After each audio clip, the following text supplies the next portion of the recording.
Early October, 1888. The chokecherry brush in Pine Hollow Basin had begun to shed its leaves when Thaddeus Mercer made his first climb up the east slope. He was not carrying an axe, not stone tools, not cabin timber. He carried 2 rolls of raw wool, still greasy with lanolin. Behind him, a mule-hauled dry pinyon pine and juniper, cut in summer and stacked for hard cold. Evelyn Mercer, his 10-year-old daughter, followed with a coil of hemp rope. Ranger, their hound, stopped at the black cave mouth. No one below understood. Not yet. The reason behind Thaddeus Mercer's strange decision traced back to the winter before. At 41 years old, having spent 11 winters trapping and guiding in Wyoming territory, he knew ice and snow.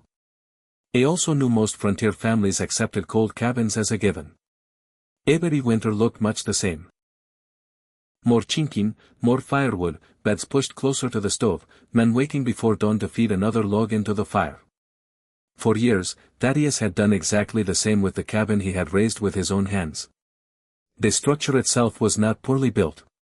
But then came the long stretch of cold the winter before. The chinking shrank. Wind slipped through the walls. Moisture gathered on the inner surface of the logs and ran down onto the dirt floor. In January, Clara Mercer began coughing. Then came the fever. Thaddeus burned more wood. He hung blankets against the walls and pulled the bed closer to the stove. Yet, the hotter the cabin became, the more moisture clung to the cold timber. By late February, Clara no longer had the strength to sit upright. After she was gone, 3 tin cups remained on the shelf. Only 2 were used. Each morning, before Evelyn woke, he quietly turned the handle of Clara's cup toward the wall, so his daughter would not reach for it by mistake. Thaddeus never directly blamed the cabin, but from then on, he began noticing things he had once ignored. Powder snow creeping beneath the door, floors pulling heat from boots and bedding, chimneys carrying hard-earned warmth into the sky. He remembered the smell of damp wood. He remembered feeding the fire through the night, and still seeing Evelyn's breath hanging in the air at dawn. Winter had taken one member of the family. He had no intention of giving it another chance. He was not searching for a strange idea. He was simply no longer willing to repeat a system that had already failed his family. One evening, he opened an old trapping ledger and wrote 3 words across the top of a blank page. Good, wind, done. Finding a way to defeat all 3 meant leaving the logic of the cabin behind. The answer did not come from a builder. It came from a memory. The cave first entered Thaddeus Mercer's mind in the spring of 1888. He had been checking trap lines high above Pine Hollow Basin when a late snowstorm rolled across the ridges. Visibility disappeared. Wind drove sharp crystals of snow through the timber. Thaddeus and Ranger took shelter inside a shallow rock recess and waited. More than 3 hours passed. Outside, a thin layer of ice formed across the water in his tin cup. Inside the cave, the air felt cold, but it barely seemed to change. At the time, he thought little about it. After Clara died, the memory returned. In late August, he carried a small spirit thermometer up the slope and placed it deep inside that afternoon. The basin below sat at 71 Fahrenheit. The back of the cave measured 46. Before the sunrise the next morning, he returned. Outside, the temperature had fallen to 34 grados. Inside, the thermometer still hovered near 46. The cave was not creating heat. It was simply refusing to change as quickly as the world outside. Sandstone and granite surrounded it on 3 sides and overhead. Tons of rock rested against the hillside, balanced with temperatures buried deep beneath the surface. Thaddeus had never heard the term thermal mass. It did not need to. What he saw was a place where winter would arrive more slowly. He stepped to the deepest wall and pressed a hand against the stone. The cold air was different from the wind outside. It was not sharp, not aggressive. It simply waited. By the end of September, Thaddeus Mercer had made his decision. Clear as throat, the cabin would not be abandoned.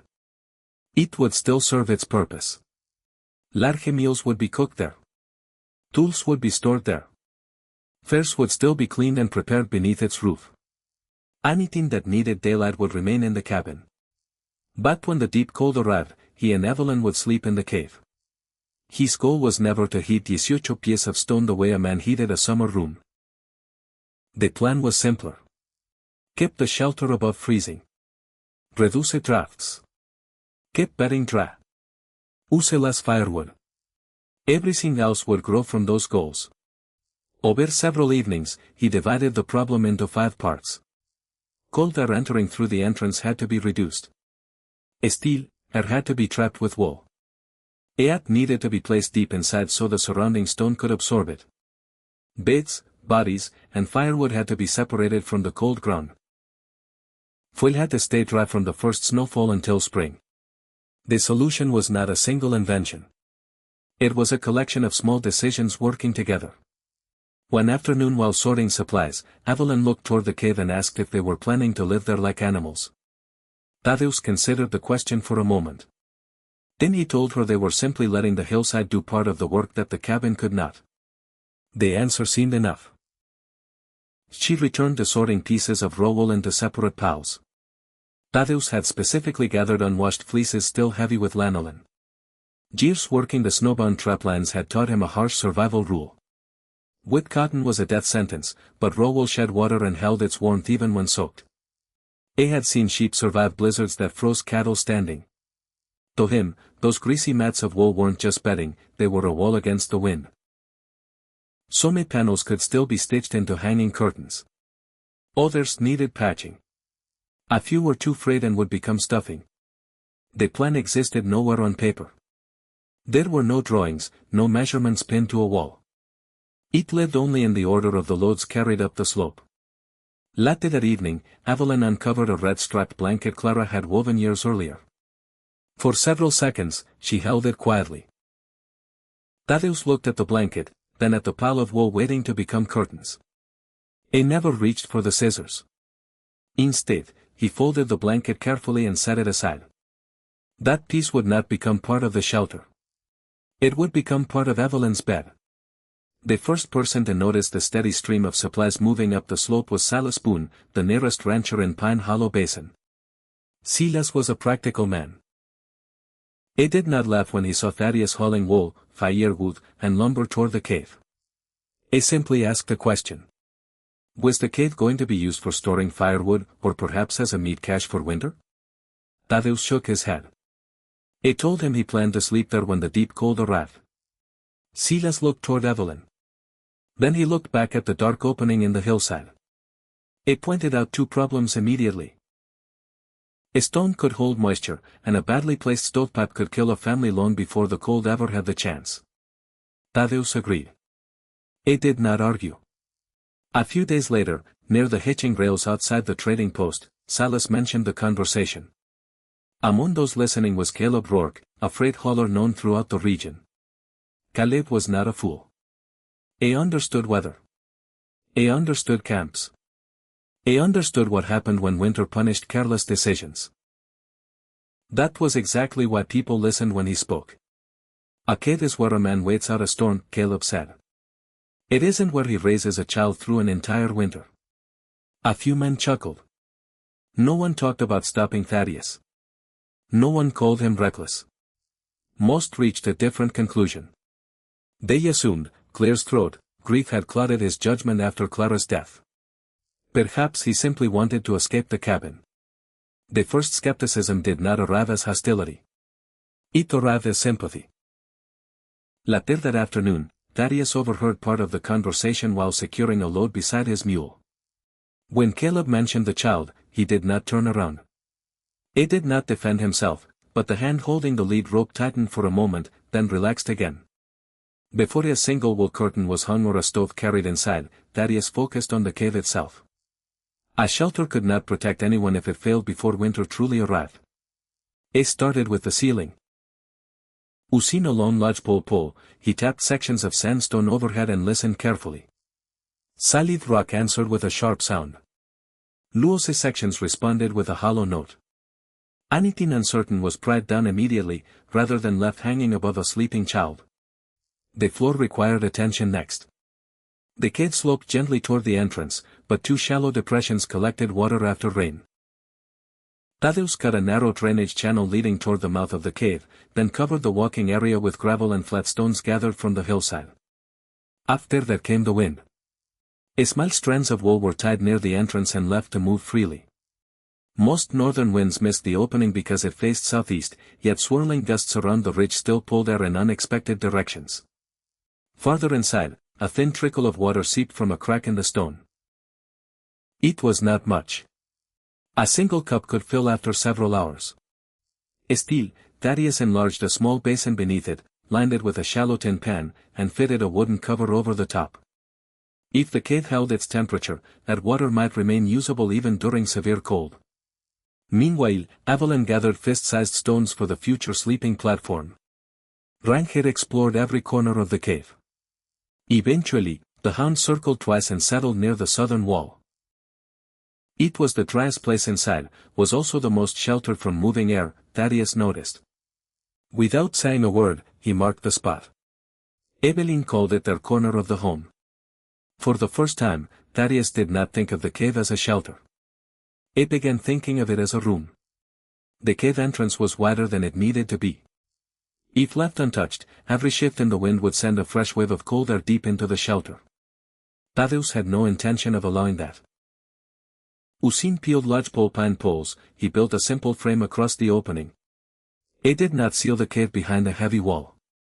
Instead, he created a narrow vestibule nearly 4 pies long and low enough that a grown man had to duck his head to enter. The design looked strange. That was the point. A smaller doorway reduced the volume of air moving in and out.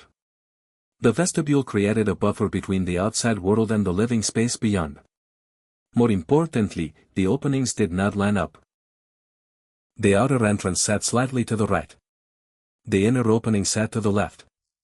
Wind could no longer run straight through the shelter.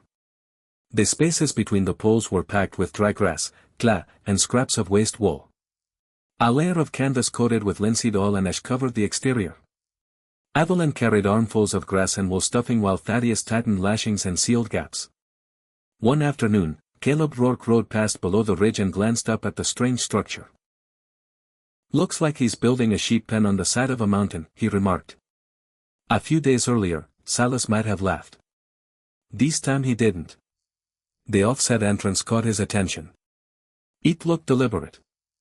As evening wind swept across the hillside, Thaddeus placed a candle inside the living area and watched the flame. Outside, the gusts pushed through the pines. Inside, the flame barely trembled. Evelyn stepped through the vestibule and paused. Then she smiled. "The wind doesn't bite your ears in here anymore." Thaddeus only nodded and tightened one final knot. Inside the vestibule, Thaddeus hung 2 heavy wool curtains roughly 5 pulgadas apart. The outer curtain was made from rough wool scraps stitched together. The inner layer was denser and softer. Between them sat a pocket of still air. That trapped air was the real insulation. The first test looked promising. One night the temperature outside dropped to 19 grados. By dawn the cave still remained above 43 and no fire had been lit. Then Thaddeus noticed a problem. The lower edge of the outer curtain had frozen to the stone floor. Moisture from boots, melting snow, and warm air had collected in the wool fibers. During the night the water froze solid. A small problem. A dangerous one. If the curtain tore, the barrier failed. If it remained frozen the entrance could become difficult to open when it mattered most. Thaddeus immediately took the curtain down. He trimmed 3 pulgadas from the bottom, installed a raised wooden threshold and cut a narrow drainage groove beneath the doorway. A strip of soft leather was fastened along the lower edge to block drafts without touching the stone. The following morning the curtain remained dry. Evelyn looked at the repaired entrance and asked if the cave had failed. Thaddeus shook his head. "No," he said. "It just told us what needed fixing." That was the difference between a mistake found in October and a mistake found in January. The stove came from an abandoned essay cabin several miles away. It was small, scarred by years of use. Inside a few cracked soapstone panels still lined portions of the firebox. They were imperfect but useful. The stone absorbed heat while the fire burned and released it slowly after the flames faded. Most settlers would have placed the stove close to the entrance. Thaddeus did the opposite. He set it deep inside the cave near the rear wall and safely away from the sleeping area. The stovepipe rose upward before passing through an opening reinforced with sheet iron, stone, and clay. A simple damper allowed him to slow the draft without trapping smoke inside. The first trial lasted nearly 2 hours. The results looked encouraging. Temperature climbed steadily throughout the cave. Then the next morning revealed another problem. A thin film of water covered the stone directly behind the stove. Cold rock, warm air, hidden moisture. The combination had created condensation. If ignored, damp bedding would follow. Metal would rust. Mold would eventually appear. Tadeusz shut the stove down immediately. He pulled it 7 pulgadas farther from the wall and stacked the loose granite shield behind it. Small gaps remained at the bottom and sides. It could now rise behind the heated stone instead of becoming trapped inside a pocket of moisture. While he worked, Evelyn wiped the wall dry with old cloth scraps. The next test produced a different result.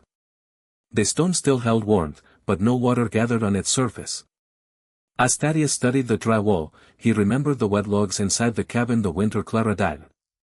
The difference was simple. This time the problem had been discovered before Evelyn ever had to sleep beside it. The sleeping platform stood 16 pulgadas above the stone floor. Its frame was built from pine poles. Seam slats formed the surface. Above them came a layer of dry grass, 2 layers of wool, and finally the red striped blanket Clara had woven years before. Beneath the foot of the platform, Ranger claimed a space of his own. It stayed warm from the stove and bedding without becoming uncomfortable. Across the cave, Thaddeus built a raised wood rack fastened to stone anchors. Firewood rested 14 pulgadas above the ground with gaps between rows to allow airflow. For a few days, he kept some juniper near the entrance for convenience. That mistake revealed itself quickly. After just 3 days of wet snow, moisture rushed in every time the door opened. The outer logs soaked it up, grew heavy, and burned with thick smoke. Failure number 3. He immediately moved the entire wood rack 6 pies deeper into the cave. Wood was stacked in thinner rows to improve airflow, and only a small supply, just enough for the next day, was kept near the stove. Around the same time, the spring-fed water basin received a wooden cover. By early November, father and daughter could draw fresh water without having to step out into the freezing cold. The cave was no longer just a hole in the hillside with a stove shoved inside. It had truly become a winter survival system. One evening, Evelyn spread her mother's blanket across the sleeping platform and carefully smoothed a wrinkle from the fabric. Ranger rested his head against the edge of the bed. Thaddeus quietly turned away, pretending to inspect the wood rack instead. Before moving into the cave full-time, Thaddeus spent several weeks testing it. Every trial went into a ledger. Outside temperature, inside temperature, firewood consumed, nothing else. One evening, the air outside dropped to 14 grados. The cave began at 45. Less than 2 hours of fire brought it to 58. 6 hours after the flames had faded into gray ash, the thermometer still read 50. It tested everything. Doors opened for different lengths of time. Drafts checked during shifting winds.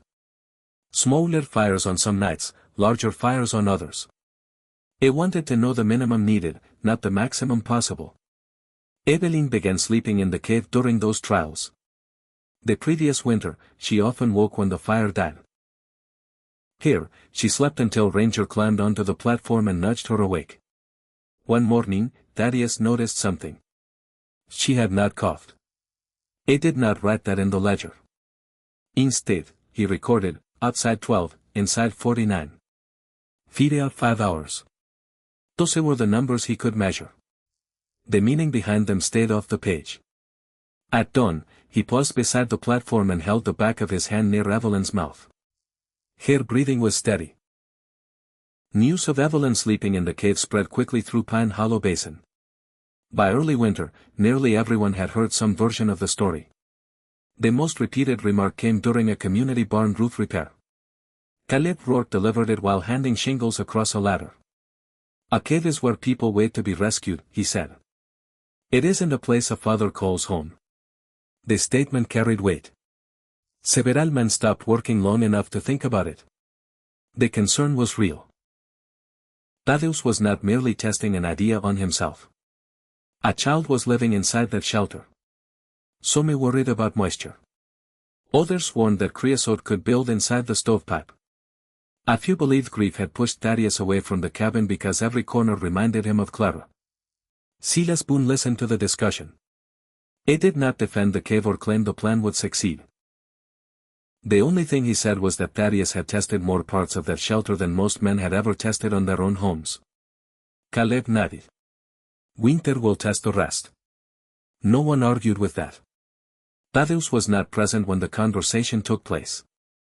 Later, someone repeated every word to him. Clear's throat, he showed no anger. Instead, he returned to the cave and inspected the stovepipe again. He cleaned away ash, checked the damper, and measured the distance between the stove and the bedding one more time. The doubts of the valley changed nothing about his goal. What they changed was his willingness to search for another mistake. That evening, he heard Caleb's words again in his mind while Evelyn sat beside the stove mending a small tear in one of her gloves. For a few moments, he watched her work. Then he picked up a lantern and inspected the chimney for the third time. For the first 3 weeks of November, winter was mild. Down in the basin, smoke rose steadily from the cabins. Wood piles remained high. People started thinking Thaddeus had wasted his effort on a problem that didn't exist. Thaddeus ignored them. He kept refining the system, adding a windbreak curtain to the vestibule, capping the stovepipe, and tracking firewood with charcoal marks on the stone. The results were flawless. The rock held heat and the water basin never froze. Evelyn began treating the cave like a real room.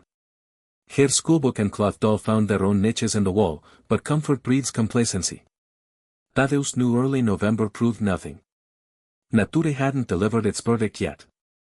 So, while the families below relaxed into warm evenings, he quietly hauled more firewood up the mountain.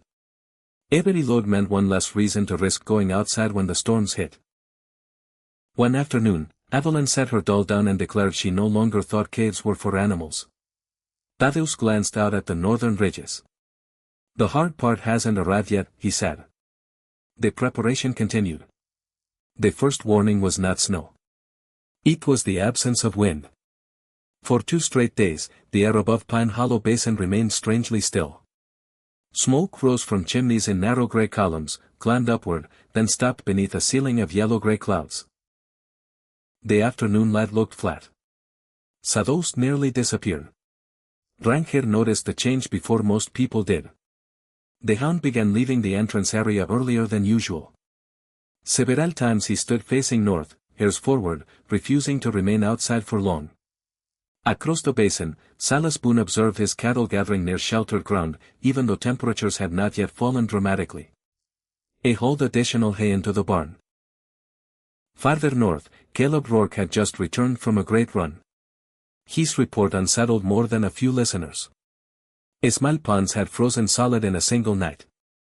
Wagon wheels produced unfamiliar cracking sounds on frozen ground. Something larger was moving south. On the evening of November 18th, Thaddeus checked the thermometer. 8 grados. The next morning it read -9 grados. Less than 36 hours later, it reached -24 grados. Then the wind arrived, hard, cold, relentless.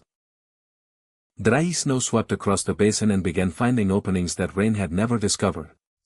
Cabins creaked. Barn doors rattled. Chimneys roared. Nature did not argue with Caleb. It did not defend Thaddeus. It simply began measuring every shelter by the same standard. When the thermometer dropped below 0, Thaddeus returned to the cabin one final time. He removed Clara's tin cup from the shelf carefully. He placed it inside a wooden chest. Then he closed the lid. Before the darkness reached the basin floor, Evelyn and Ranger carried the last of their supplies to the cave. The real test had begun. The first assault came during the opening night of the cold wave. Wind slammed into the mountainside. Dry snow piled against the vestibule and swirled around the entrance searching for a path inward. The outer wall curtain moved constantly. The inner curtain barely stirred. The offset passage was doing exactly what it had been designed to do. Thaddeus fed the stove with a mixture of pinyon pine and juniper. The pinyon ignited quickly. The juniper burned more slowly and left a deeper bed of coals. Air flowed into the soapstone panels and the granite shield behind the stove. Outside, the temperature plunged to -24 grados. Inside the sleeping area, the thermometer held near 53. Hour after hour, the wind continued probing. The cave answered by changing slowly. Near down, the fire had collapsed into glowing coals hidden beneath grey ash. The thermometer still read 47. On the platform, Evelyn slept beneath Clara's red-striped blanket. Ranger lay beneath the bed with his nose tucked beneath his tail. The covered water basin carried a thin skin of cold around its rim, but the water remained liquid. Far below, the cabin told a different story. A water bucket placed beside the wall had frozen. Thin white lines of snow had appeared beneath the door and along several sections of chinking. When daylight arrived, Thaddeus walked down to inspect the old shelter. The evidence was impossible to miss. Cold had entered. Moisture had entered. He gathered the remaining sacks of dry food and carried them up the slope. The first day did not prove the cave would survive an entire winter. It proved something smaller. More benevolent before the cold arrived had not been too early. It had been just early enough. Later, when Thaddeus returned, he found the cave quiet. Evelyn was still asleep. Ranger had placed one paw on the edge of the platform. Neither stirred as he entered. Without a word, he opened the stove door and laid a single piece of juniper onto the waiting coals. The cold spell did not end after a few days. It stayed week after week. For more than 3 weeks, temperatures rarely climbed above zero. Every fresh burst of wind drove powder snow deeper into the weaknesses of ordinary cabins. Familias who had felt comfortable in early November began burning through firewood far faster than expected. Wood stacks stored against exterior walls absorbed moisture from drifting snow. The logs still burned, but not well. They smoked heavily. They produced less heat. More wood disappeared into the stove simply to maintain the same temperature. Chimneys accumulated creosote. One cabin on the southern edge of the basin suffered a chimney fire. The family smothered it with snow before the roof ignited, but the damaged stovepipe remained in service for the rest of the winter.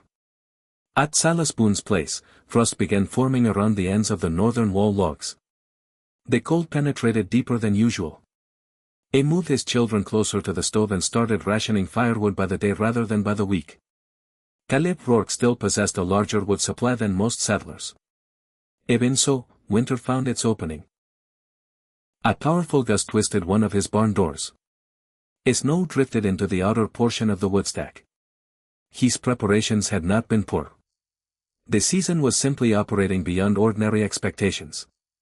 Down in the basin, wood piles shrank rapidly. People stopped checking thermometers and started staring at calendars, desperately wondering how long winter would last. The only exception sat high above them on the mountainside. Inside the cave, Thaddeus continued following the same routine. Thanks to the stones, retained heat, a single armload of wood lasted 4 to 6 hours. The charcoal marks on the wall climbed upward steadily, but far more slowly than Thaddeus had predicted. One evening, Silas Boone stared at his dwindling woodstack, then at his children shivering beneath heavy blankets near the stove. For the first time, his thoughts drifted back to October, to the loads of dry wood, to the wool, to the quiet men carrying both up a mountainside while everyone else prepared for a normal winter. By late December, another storm descended upon Pine Hollow Basin. This one was worse. For 5 straight days, the roads between homesteads nearly vanished.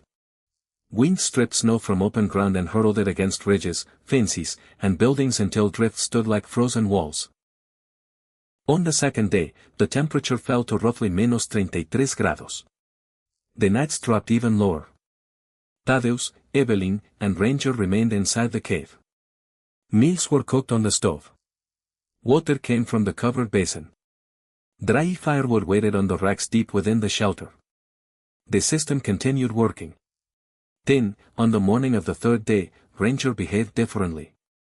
Instead of resting beneath the platform, the hound walked into the vestibule. He returned. Then he scratched lightly at the wall near the stovepipe. Thaddeus looked toward the stove. Something felt wrong.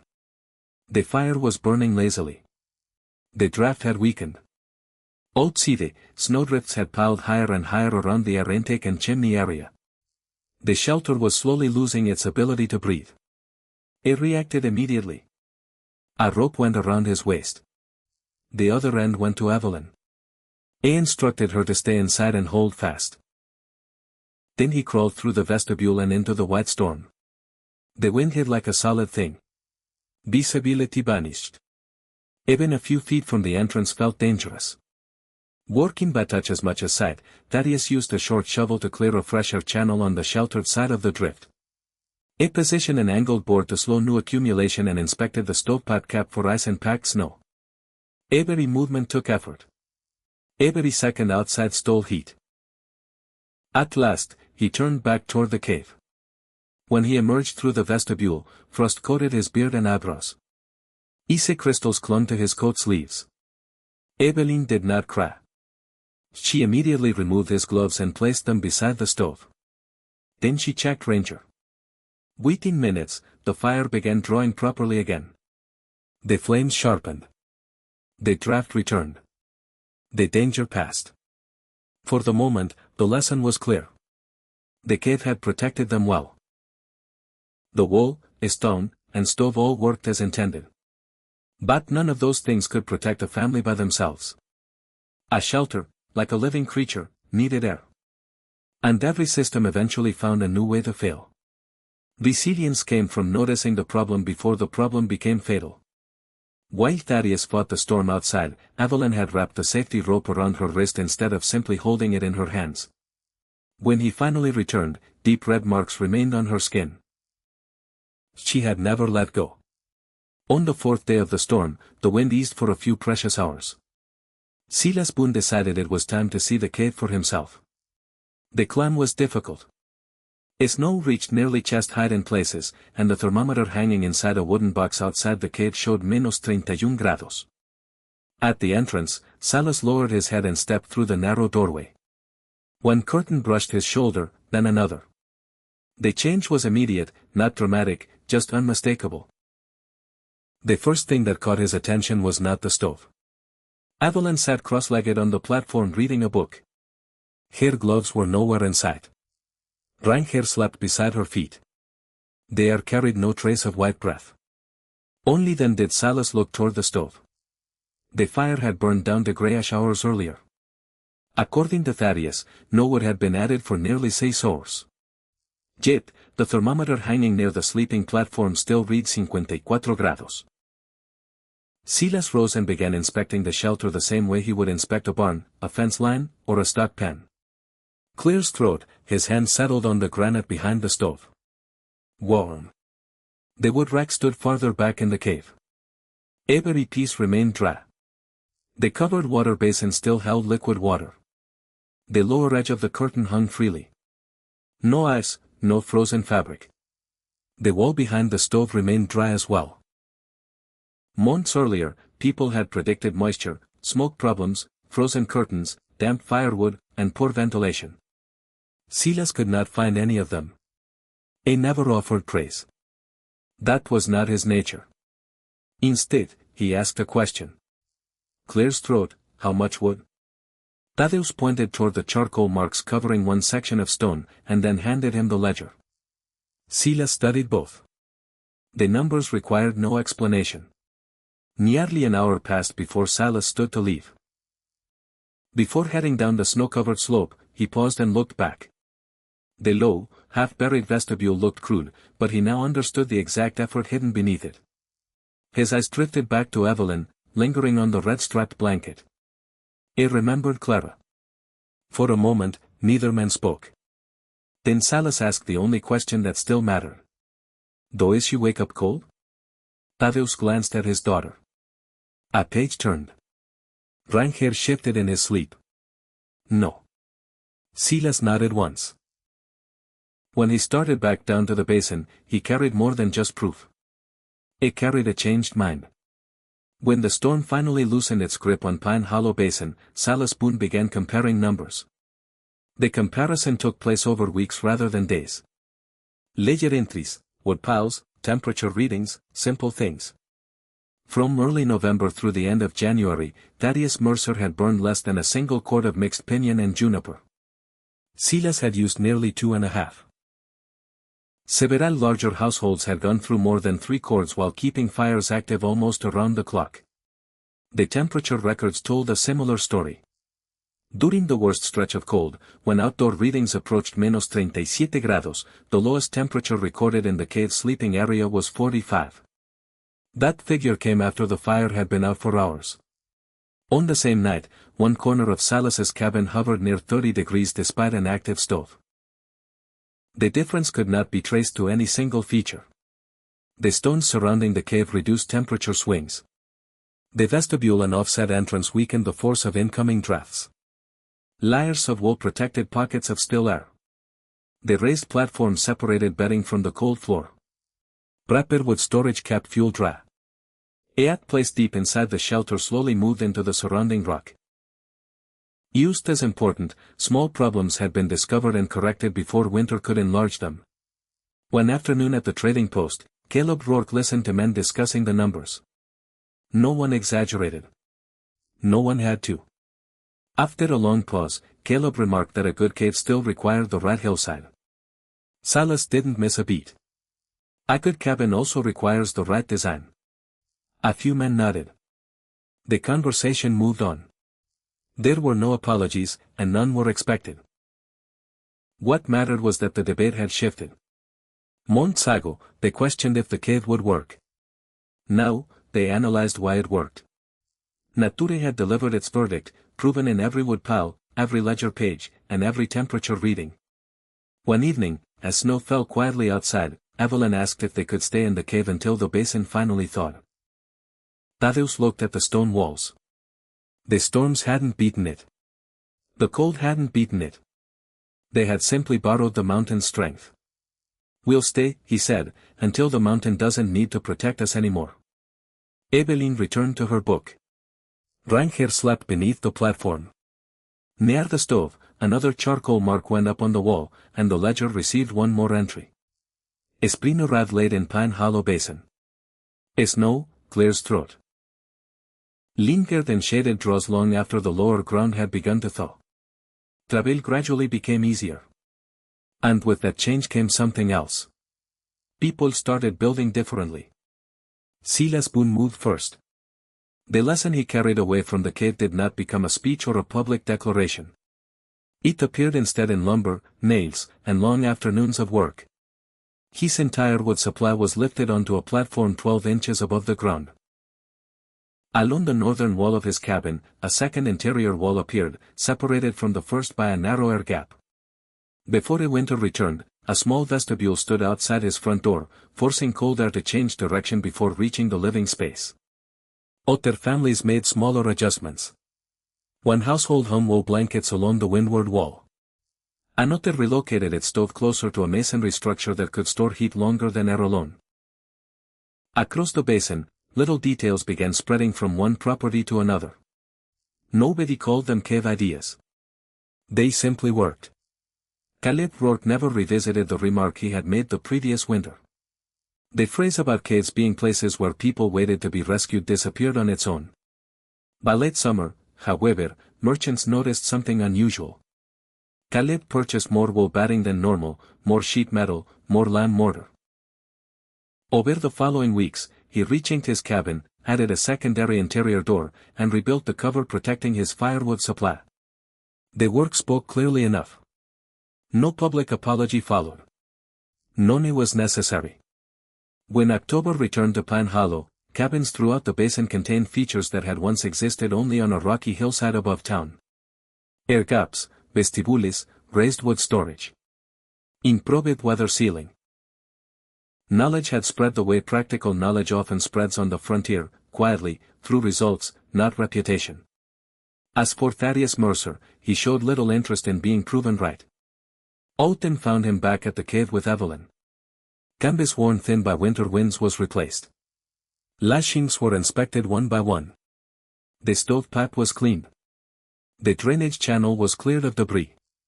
Preparation began again because winter did not care what had happened the year before. One afternoon, Salas rode up carrying a roll of wool batting beneath his arm. When he reached the entrance, he handed it over. "I bought enough this time," he said. That was all. Thaddeus accepted the roll, considered it for a moment, then separated it into 2 equal bundles. One of them went back to Salas. The rancher looked at the returned half and smiled faintly. Neither man discussed the reason. They both understood it. For many winters after, Thaddeus continued using and gently refining the cave. He never wrote a book or filed a patent. He left behind only a weathered ledger, charcoal marks on stone, and a simple truth. A brutal winter doesn't care about titles or opinions. It yields only to stone, wool, dry wood, and careful attention. Above all, Evelyn remained safe and healthy. That result ended any argument. For Thaddeus, when remembering the brutal winter of 1888, his deepest memory wasn't the storms. It was a spring morning that followed. Sunlight reached the entrance. Evelyn carried their 2 tin cups outside, setting them on a flat rock to warm in the sun. The 3rd cup still rested inside the chest. For months, he had avoided looking at it. But that morning, when he opened the lid, he no longer felt the need to turn away. The loss hadn't disappeared, but the guilt was finally gone. Behind him, Evelyn laughed at something Ranger was doing in the melting snow. The sound drifted through the cave. Outside, water trickled down the mountainside. The mountain had done its part, and the child he had carried into their shelter was still there to greet the spring.